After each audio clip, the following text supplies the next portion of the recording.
Hola, ¿qué tal? Mi nombre es Miriam Martínez Aranda, estudiante de Univer Millennium en la carrera de Administración de Empresas. A continuación les presentaré la materia de Análisis Socioeconómico de México, la cual abarca 5 unidades. Comencemos con la 1, que es la población de México, que son 7 subtemas. El primero es la localización de México, la cual está ubicada en el continente americano, más exactamente en América del Norte.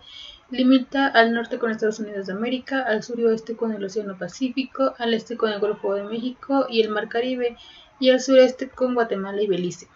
Continuamos con los recursos naturales de México. En el país de México hay de todo tipo, muchos los explotan y son fundamentales en la economía. Los usan para alimentos, para la ganadería, suministro de agua, exportaciones, entre otros. México es reconocido a nivel mundial por sus recursos hídricos, que es el agua, la biodiversidad, que son los animales y las plantas, y los recursos minerales, que es el petróleo, el cobre, oro, zinc y hierro. Los recursos minerales y metales son los más importantes en la economía de México, ya que representan el 11.8% de las exportaciones totales. Después continuamos con la población total de México. De acuerdo al censo del 2020, en México habitan 126.014.024 personas, y comparado con otros países, México ocupa el 11º lugar dentro de las naciones más pobladas del mundo. De acuerdo a la entidad, las entidades más pobladas son el Estado de México, la Ciudad de México y Jalisco. Las menos pobladas es Colima, Baja California Sur y Campeche. Continuamos con el crecimiento de la población. Durante los 70 años la población de México ha crecido más de 4 veces. Para 1950 la población era de 25.8 millones, en el 2020 126 millones.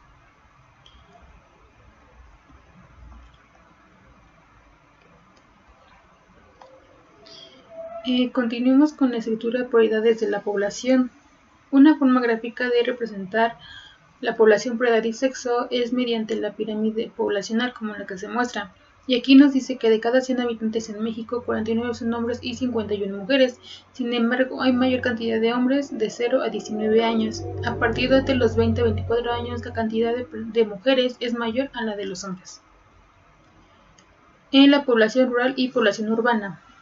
De acuerdo al INEGI, una población rural se considera de 2.500 habitantes hacia abajo, y población urbana es aquella de 2.500 personas en adelante.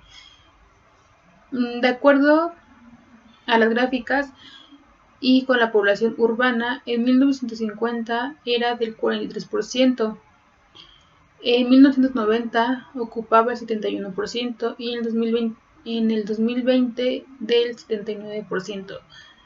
Con respecto a la población rural, en 1950 habitaban el 57% del total de la población, en 1990 el 29% y para el 2020 el 21%. Aquí se ve que la población urbana ha aumentado y la población rural ha disminuido. Continuemos con la migración en México, que consiste en el cambio permanente o semipermanente de la ciudad, región o país de residencia. La actual migración suele ser un acto individual o limitado por pequeños grupos. Aquí se muestran las causas de mayor a menor por las cuales las personas migran a otros países. La principal razón es por cuestiones de familia, la siguiente es por trabajo, la que sigue son otras causas, seguimos con motivos educativos y por último por inseguridades delictivas o de violencia. Continuemos con la unidad 2, que es la economía de México, la cual abarcan 4 subtemas. Comencemos con la medición de la población. En México se producen actualmente bienes, servicios e inversiones. Todos los bienes y servicios, así como las inversiones, tienen un valor porque tienen un precio. El crecimiento del PIB es saber qué porcentaje creció o disminuyó respecto al año anterior. Este puede ser positivo o negativo. Seguimos con la división en sectores primario, secundario y terciario, que es el conjunto de actividades que permiten que se lleve a cabo la generación o productos de bienes y servicios, la comercialización de estos bienes y su distribución económica. Un sistema económico está organizado por sectores primarios, que es la materia prima y los recursos naturales. Estas pueden ser la agricultura, la ganadería, pesca y minería. El sector secundario engloba las actividades económicas que transforman las materias primas en productos elaborados, como pueden ser los alimentos, el papel, textil, tabaco, metales, entre otros. Y continuamos con el sector terciario, que se refiere a la comercialización de servicios a la sociedad, más bien intangibles y personalizados. Eso pueden ser el turismo, el comercio, el transporte, educación, entre otros. Continuamos con el sector público, que es el gobierno, el conjunto de órganos e instituciones que controlan y administran el poder del Estado. Es decir, el gobierno es la autoridad que dirige, controla y administra el aparato estatal. El sector público se divide en poder legislativo, que es el que crea las leyes, el ejecutivo que coordina y prueba las leyes, el judicial que hace cumplir las leyes. Continuamos con el comercio con el exterior, que es el intercambio, transacciones, ventas, exportaciones o compras, importación de bienes intermedios, materias primas, productos finales o servicios entre dos o más países o entre regiones y bloques regulados por normas establecidas por instituciones internacionales. Para hacer un comercio exterior, con el exterior se ocupan conceptos básicos que es aduana, arancel, agente aduanal, despacho aduanero, régimen aduanero y las incoterms. Las formas de comercio exterior puede ser la importación y la exportación. Continuamos con el desarrollo económico, la cual abarcan 5 subtemas. El primero es el crecimiento económico. Se refiere al incremento en la producción de bienes y servicios en una economía de un periodo a otro. El cálculo del crecimiento anual se hace al comparar el valor del PIB, todo lo que se produjo en la economía en un periodo determinado respecto al valor o la producción en el mismo periodo del año previo.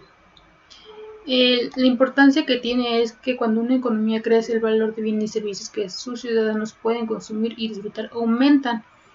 El crecimiento económico influye la inflación, la inversión, la productividad y la competitividad.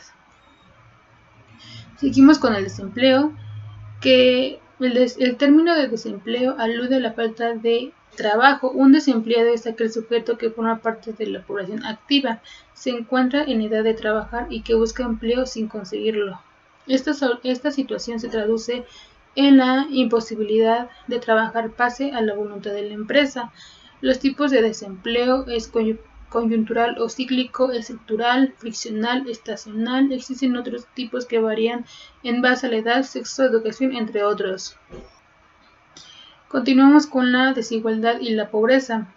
La pobreza es la imposibilidad que tiene una persona o grupo de personas de satisfacer necesidades básicas que permiten sostener un nivel de vida mínimo. La desigualdad es la distribución desigual de ingreso y o el trato diferenciado en beneficio de un individuo o grupo respecto de otro individuo o grupo. La medición del desarrollo económico. El crecimiento económico y el nivel de bienestar que goza su población por medir su nivel de crecimiento se utiliza el PIB.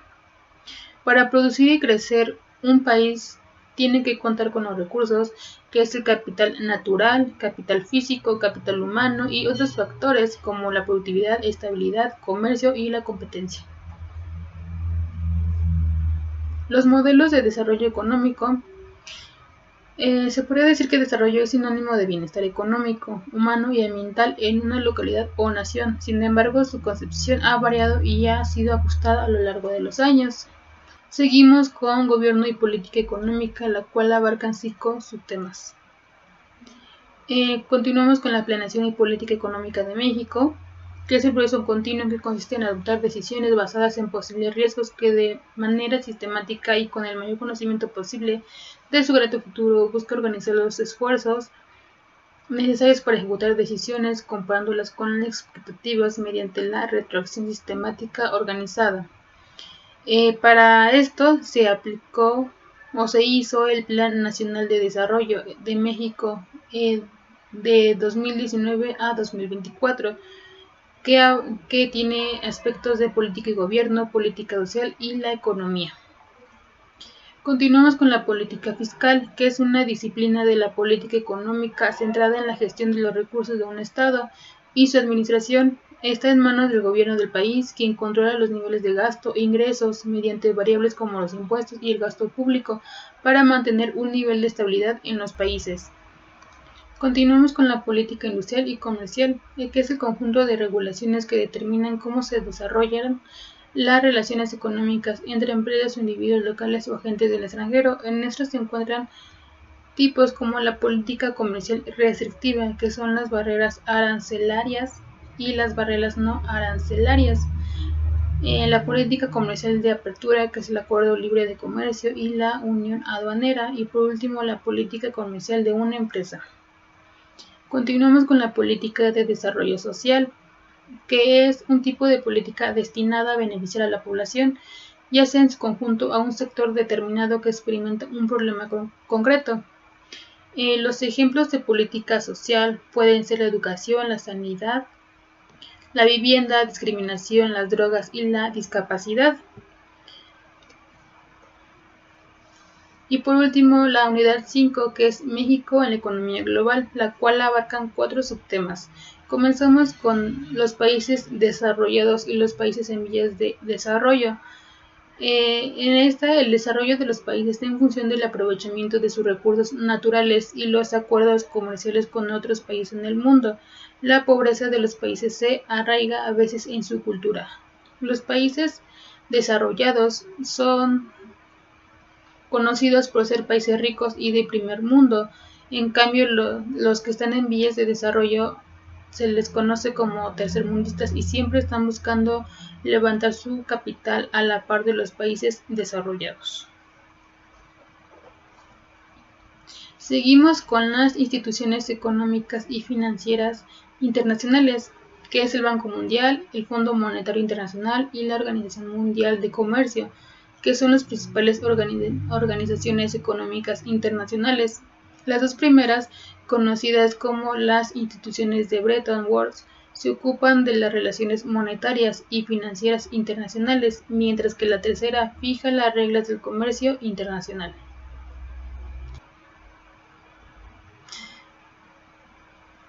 Continuamos con las uniones económicas y los tratados de libre comercio.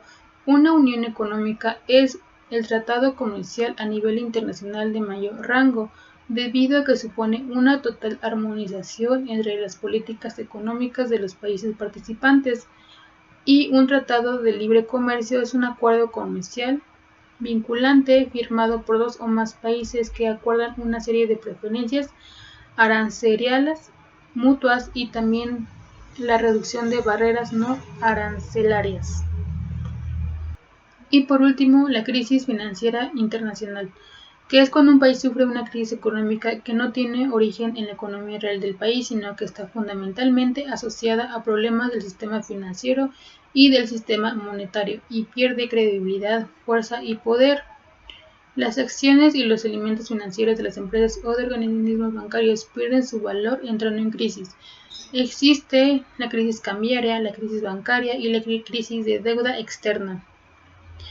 Aquí están algunos tipos, más bien las crisis por las que ha pasado el país, el mundo, que es la Gran Depresión, la crisis del petróleo, la crisis de las deudas, crisis del tequila, crisis asiática, crisis del vodka, crisis samba, crisis tango, crisis financiera global, la crisis de los PIG europeos y actualmente la que cruzamos, que es la pandemia del COVID-19.